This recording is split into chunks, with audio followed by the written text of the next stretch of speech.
we're rolling hard on the recording, so if you want to make any more comments about how awesome I am, continue. The best speed guy I've ever had. Class if you want. Yes. Never goes before, We but should do his speed he is We unbelievable. should do a compliment just to Elson Day. Oh, yeah. That should be a holiday. I think A it's national holiday. you don't need math. You just need to compliment She's Mr. Olsen. Kaden understands finally. Mr. Wilson. Yo, did you know that there's actually an international Brew Day? And Abigail there. What? Yeah. I'm pretty sure, right? Oh yeah, there is. There's National Me Day. The National Youth Day? That's me every day. There's a national red day. I know. Oh, I know. Yeah, This this is is really loud. Wait, What? Kaden, is it in March or? I look later. You don't know. You were just looking around. I wonder if this is a thing. Oh, it is. Okay, gang, here we go. Arithmetic sequences we talked about. Anybody remember an arithmetic sequence? They have a common difference. Yeah, very good. Common denominator, that is a mathematical phrase. In an arithmetic sequence, they had a common difference. We talked about these. Now, this is review, but it's maybe been a while. Today, we're talking about geometric sequences, which have a common ratio. Now, if you want to write this down, this is going to be an example of a arithmetic. Okay? Arithmetic sequence was something like this: 2, 4, 6, 8. Who do we appreciate? Mr. Olsen. Oh, God. Oh, I am so awesome. Yes. 2, 4, 6, 8. Okay, that's arithmetic because what's the common difference between them?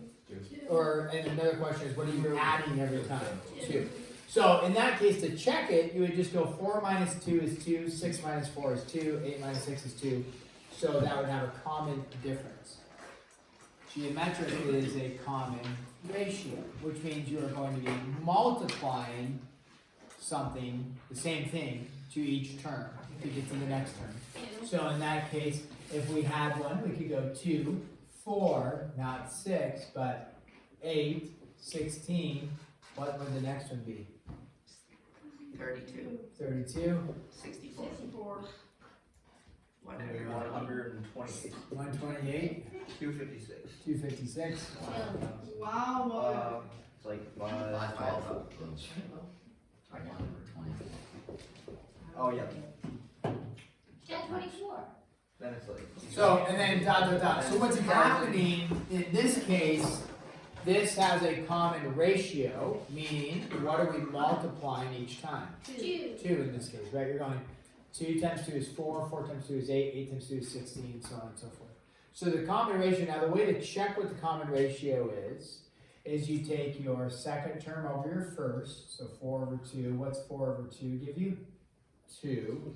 Take your third over your second. What's 8 over 4 give you? 2. 2. What do they have in common? 2. And you can check any of them. 16 over 8 is 252, right? Because I set it up first. So the common ratio would be 2, therefore this is geometric. Another one we could do, looks a little bit different, but 81, 27, 9. Divide by 9. What do you think the next one's going to be? 3. 3, then 1. 1, then 1/3. Okay. 1 9. Okay. 127. 127. Okay. So we look at that and we say, okay, what is our common ratio? We are multiplying it by something, but we're multiplying it by 1/3, by a fraction. We can check it. You go now 27 over 81. You're like, well, that one may be a little hard mentally right away, but you can say, okay, 3 goes into, or 9 goes into 27, 3 times. 9 goes into 81 9 times. 3 goes into 3 once. 3 goes into 9 3. So you end up with what? 1/3. A little easier maybe is 9 over 27. You're going to get 1/3, right? 3 over 9 is going to be 1/3. 1 over 3 is 1/3. So you're going to get 1/3. So what's the common ratio? 1/3. So the geometric sequence there is 1/3. Okay. There's something called a recursive definition, recursive formula. Do you guys remember? We talked about recursive with arithmetic. It means using the preceding term, and in that, let me just write this. I will give you these formulas. I'm going to erase that. I don't need that. I'll give you these formulas because we're going to be getting a few. But the recursive means using the preceding term. So recursive formula for geometric. The recursive formula for geometric is a sub n is equal to r times a sub n minus 1. Now in this case, a lot of variables, a sub n, a sub r times a sub n minus 1, it looks a little confusing. R would stand for the ratio, okay? And then a sub n minus 1 means the preceding term, and then a sub n would stand for whatever term you're looking for. So if we use an example, numerical example, let's look at this one and say, okay, we had 2, 4, 8, 16. So if you look at this, this is your first term, right? The second term, the third term, the fourth term, the fifth term, the sixth term, let's say. So we know what the sixth term is going to be, right? So 1, 2, 3, 4, 5, 6. The sixth term in this sequence should be 64. So let's pick one that we know. We say, okay, I want to find a sub 6. Meaning, what is the sixth term? Well, I just told you, what is it? It's 64. But if we didn't know that, we're going to plug into the formula. The formula would state you need to know your ratio, okay? So what's the ratio of this formula? Times 2. And then you would be looking at a sub, I'm going to write this, 6 minus 1. And what's 6 minus 1 give you? 5. So what a sub 6 is equal to is 2 times a sub 5. So meaning the sixth term is 2 times whatever the fifth term is. So it sounds really complicated and all that. It looks kind of complicated. It's like, oh yeah, I'm just multiplying 2 to the previous term to get to the next term, right? So it's like we were doing. What's 2 times 16? 32. What's 32 times 6? Or I'm sorry, 2 times 16 is 32. What's 32 times 2? 64. What's 64 times 2? You're just taking the previous term multiplied by 2 to get to the next term. So we would have to know what a sub 5 is, and in this case it's 32. Therefore a sub 6 is equal to 64. Okay? So it looks kind of complicated, but you just take your previous term, because it's a sub n minus 1, multiplied by the ratio. So in this case, for this example right here, if I said I want to find a sub 30, that means I'm finding the 30th term in this sequence, and I would say, okay, I know what 2 is my ratio, right? But then I would have to know the 29th term. 2 times the 29th term will give you the 30th term. Do I know the 29th term up there? No, so we just hit pause there for now, but that's what you're doing. To find the 30th term, you take 2 times the 29th term, just the previous term, okay? In this case, we don't know the 29th, so we're just going to leave it for now, but that's what you're doing. That's a recursive, using the preceding term. A explicit definition, again, I'll give these to you, the formulas. Explicit formula for geometric is simply this. A sub n is equal to a sub 1 r to the n minus 1. And this is why geometric sequences end up in our dialogue in chapter 7, because what have we been working with? We've been working with what type of equations or functions? Linear power exponential, where the variable's in the exponent, and so our variable n is in the exponent. I'm not understanding any of this. Okay, keep tracking. We'll get there. So when we have a sub n is equal to a sub 1 times r to the n minus 1, what this is a formula to find whatever term you're looking for. Okay. So in this case, a sub, like we could do this. We know what the sixth term using this specific sequence is, right? It's different if we use this sequence. A sub 6 is just standing for, the 6 stands for the sixth term of the sequence. Maybe they could use T for term. I don't know, whatever. They used A, doesn't matter. So A, so if we write for this sequence, we say, hey, what is A sub 6? Well, we already know the answer, it's 64, but let's plug it into the formula and see if it works for us, okay? So what we'd state is, we have to know A sub 1. It's always going to, in this explicit formula, it always is A sub 1. A sub 1 is referring to the first term. So in this case, the first term, this could be a little confusing, but what's the first term? 2. The reason why I say it could be a little confusing because the first term and the ratio are the same. That's okay. What is the ratio for the sequence for this one? We're using this as our example. What's the ratio? 2. Now, you take it to the n minus 1. Again, n is referring to what term you're looking for. What term are we looking for? The 6th term. So we take it to the 6 minus 1. Okay. So a sub 6 is equal to 2 times 2 to the 5th power.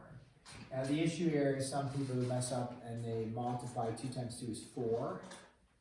And then take 4 to the 5th or something. You have to do order of operations, which is exponents, then multiplication.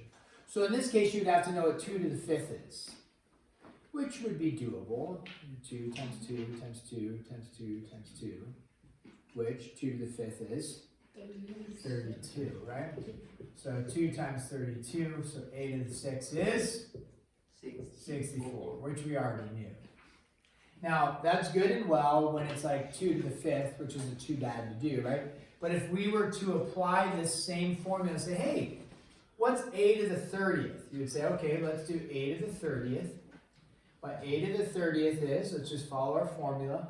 A to the, not a to the 30th, I'm sorry, a sub 30, which means you're simply trying to find the 30th term, that out here. You would say a sub 1 is 2 still. The ratio, what's the ratio? 2, and then you would take not 6 here, but you would take 30 minus 1.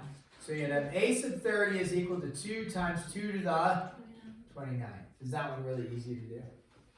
That's like 4 million. No.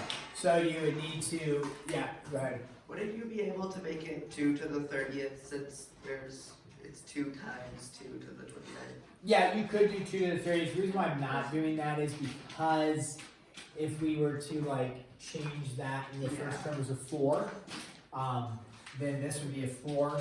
And then people, you know, the error is people go, oh, 4 times 2 is 8, and so on and so forth. But yeah, absolutely, if this is a 2, which it is in our example, 2 to the 1st times 2 to the 29th is 2 to the 30th. So it does work out conveniently for us there. Hey. How does the 20 minus 1 go to 29? It's not a 20. This is a 30.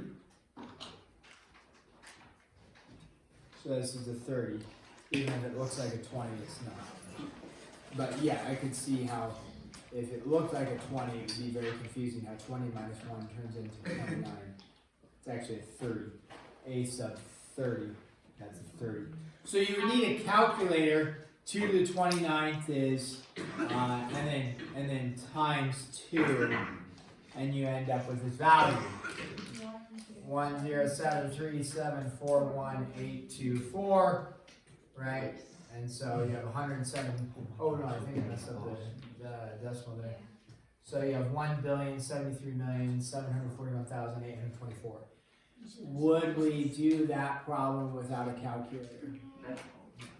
Okay, so could I give you a problem like this, a to the 6th without a calculator? Sure. 2 to the 5th, you should be able to do within short order. Okay. So that's the basics of this. I know, Nate, you had a question. You're like, I don't quite understand any of this. I didn't understand that. Like a sub 6 was actually connected to the ratio. Oh yeah. I So we'll do some examples with more like numerical values. Find the common ratio.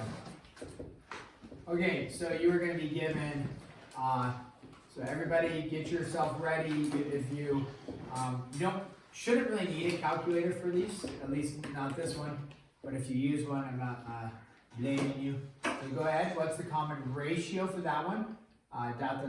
Okay, and then this next one, go ahead, and you want to find the common ratio as well. And we'll talk about, this is in a chart format, so it's a little bit different. Same concept, just the look of it is a little different, okay? So try to find the common ratio with those two different problems, right? So common ratio, two different problems, and on number 1 and number 2 there. Yes, Shadow. Is number 1 supposed to be negative 600? Yeah. It just says 600. No, it's supposed to be Yeah. 600. It's, 600. no, it's supposed to be 600. 600. It is. That's it. It's all right. We'll get there.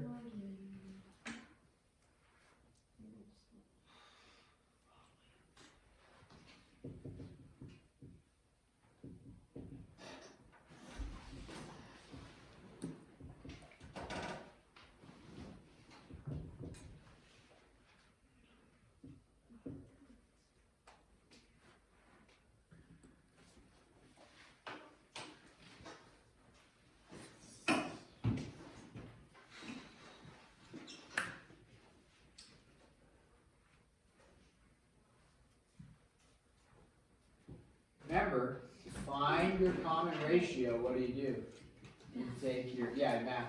It was pretty easy on the first one. We did 2, 4, 6, 8, right? It was kind of, oh yeah, just multiply by 2. Pretty easy to look at. The other, but then I described a method to find it, right? Kind of an algebraic method, arithmetic method.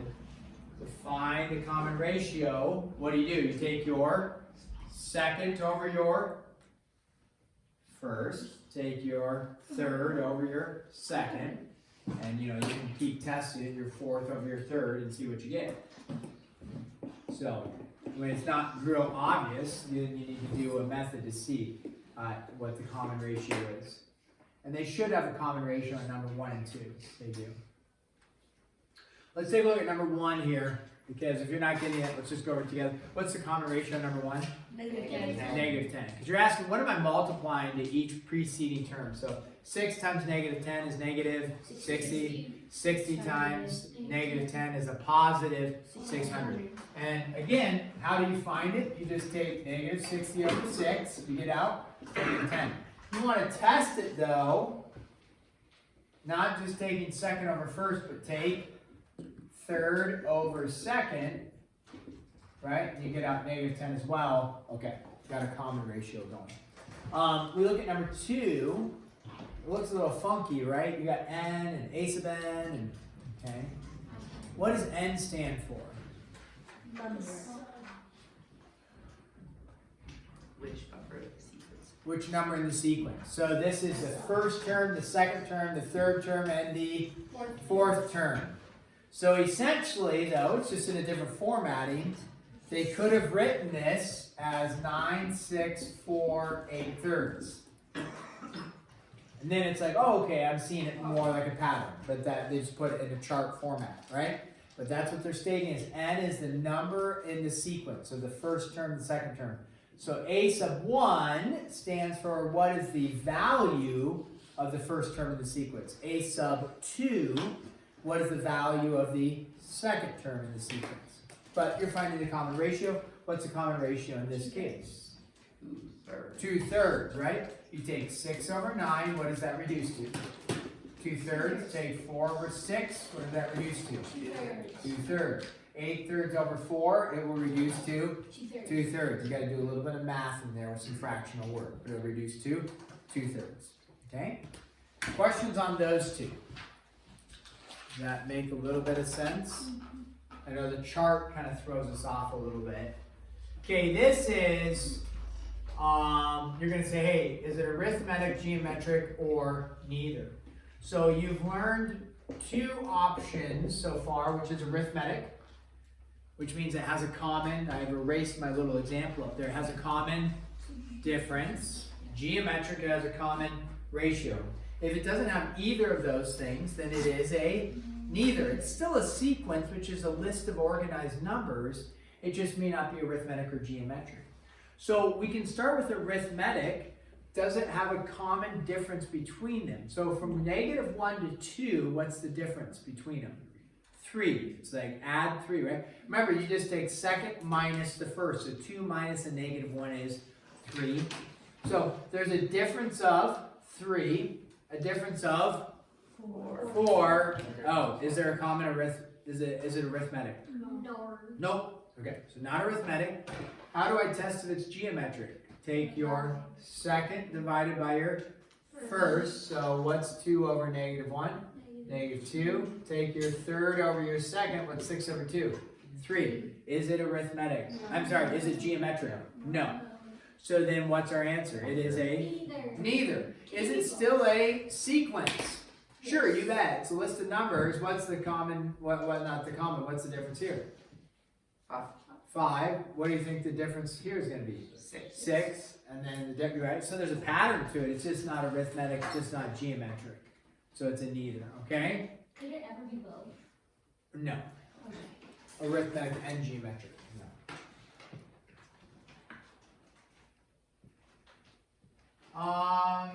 I don't. Okay, I can make this work for us. I can make this work for us. Because they have a graphing one that I want to show you. Oh. What was this? Gumdrops. Oh, come on, guys.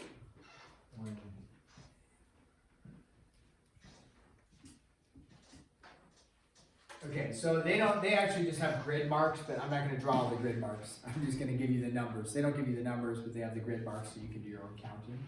So I'm going to help you out here.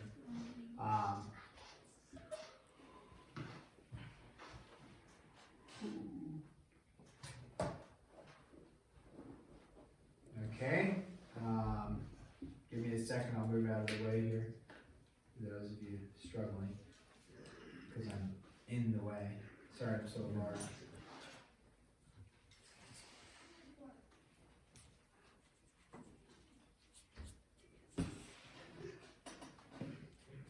Okay, we have 4 dots. Those 4 dots have specific coordinate points. I've tried to label them such that you can see that they're specifically labeled with the values, okay? So you can, in the book, when you go to look at this, you can count, right? Specifically, but I'm helping you out. So the first one, the first dot that we look at, going left to right, is over 1 up what? 8, okay? The second dot is over 2 up 4, over 3 up 2, over 4 up 1. This is a sequence of numbers, meaning, kind of like this, over 1, if you think of it like this, over 1 up 9, over 2 up 6, over 3, right? So the first number in the sequence, the second number in the sequence, the third number in the sequence, the fourth number in the sequence, we are curious about the outputs, meaning the y values. So the y values in this case, we could write down just to see it in sequence format. We're not curious about the 1, 2, 3, 4. Those just tell us the order that our y values are appearing. So the first number in the sequence is a value of 8. So 8, and then what's the next number? 4, and then 2, and 1. Arithmetic, geometric, or neither. Geometric. Sure. Why is it geometric? What? Common ratio. What's the ratio? 1/2. 4 over 8, 2 over 4, 1 over 2. Questions on that one?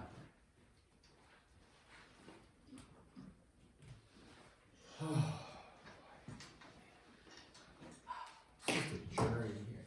You guys are doing. You guys. I said you guys are doing great, but how about me? You're doing fantastic. Thank you. Generate the next 4 terms. Did you say I don't know. What's going Multiple on? people said no. And then people ignored me.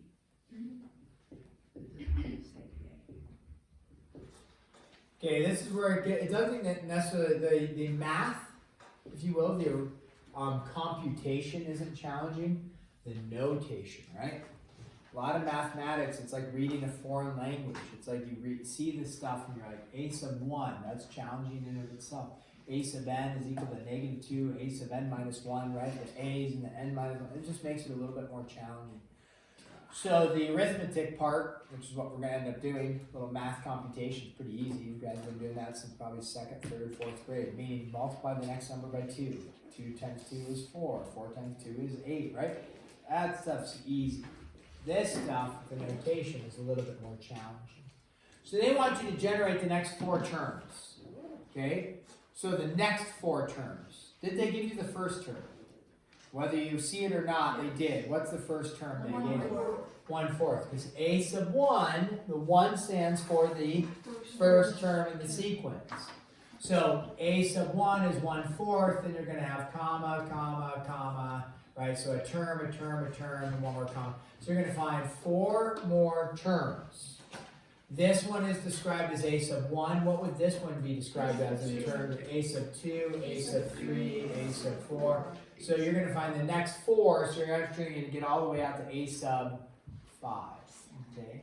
The formula they give you is this, which states you are going to take a sub n, whatever it is, you're finding whatever term it is, you're going to take -2 times n minus 1, which means the preceding term. So we already know what a sub 1 is, right? We don't need that. We want to find out what a sub 2 is.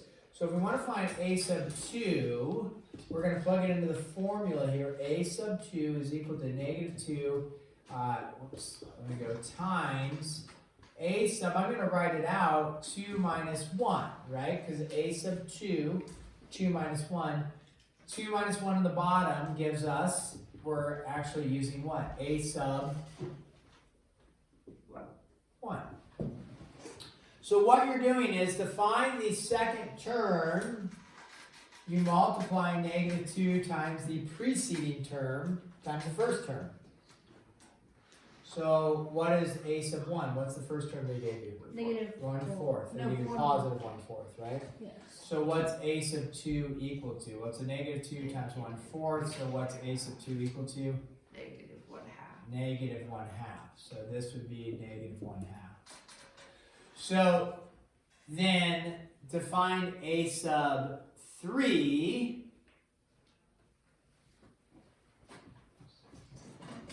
you take -2 times your preceding term, your previous term.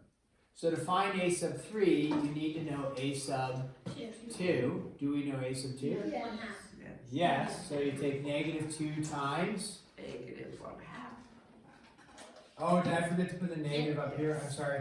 -1/2. Yeah, because it was a negative. Well, you got it there. Times -1/2. What's -2 times -1/2? -1. A +1. To find a sub 4, It would just be 2. -2 times the preceding term. So what's the preceding term? -1. 1. So you're going to have the -2. What you see here is, what are you multiplying everything by? Previous term, but what are you multiplying? What's the common thing happening? -2 is being multiplied. So, oh yeah, it's geometric. It just looks complicated. What am I doing? 1/4 times the -2 is -1/2. -1/2 times the -2 is 1. 1 times the -2 is -2. -2 times -2 is 4. So when you recognize that, you're like, oh, it's just a geometric sequence with -2 as my common ratio. And then 5 would be -8, right? No, we just found the fifth term. Oh, wait, oh, okay, I was backward. Okay. No That problem. would be a funny graph. So that would be what they're looking for, is those next 4 terms. Okay. So it's a complicated way to state that. Do you want to try one more of those? Yes. Yes. But super smart. We know the answer. I know the answer. The answer is I'm awesome. Yes. Okay, great. A sub 1 The equals answer is 6. easy. A sub n is equal to 6 times 3 to the n minus 1. Alright. You go ahead and try to find the next fortune. Oh. You can do it. Or you can't. What? Quack quack. Okay.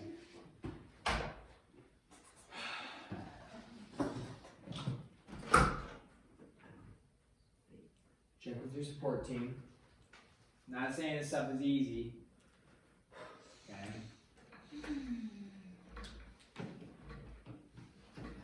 It's definitely because of all the A's and the N's and the blah blah blah. It looks a little challenging. It's gonna give me a heart attack. But once you get the math down, you're like, oh, the math is easy, you know, multiplying things by -2 or whatever it is. But this one's a little bit more, you know, a little challenging.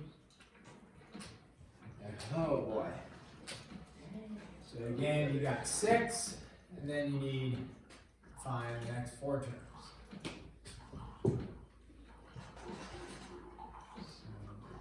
So we already know a sub 1. That's the 6. We're going to find a sub 2, a sub 3, a sub 4, and a sub 5. Check with the people around you. Be like, hey, what did you get for a sub 2? What did you get for a sub 1? Hey, I can help you there. Yeah! Yeah, we're awesome. We are awesome. I got 6.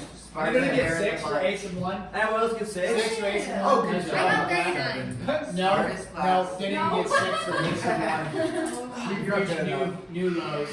Just get out. This is the answer for Okay, here we go. Important here. Ready? A sub 2, just follow the formula. A sub 2 is equal to 6 times 3 to the 2 minus 1. Okay, so I did it right. Okay. So A sub 2 is equal to 6 times 3, which is 18. I did it. Yeah, I got that. A sub 3 is equal to, just follow the formula, 6 times 3 to the 3 minus 1. So 6 times 3 squared. What's 3 squared? 9. What's 9 times 6? 54. A larger number. So if you look at this real quick, look at this. What's 18 divided by 6?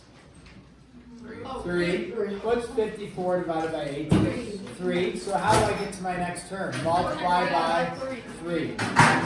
Okay, this isn't due tomorrow because we got spared. We got another day on this. It was supposed to be a one-day lecture. That's fine. Listen closely. Lecture tomorrow on this. Review Monday. Test on Tuesday. So this is due. This will be due Monday.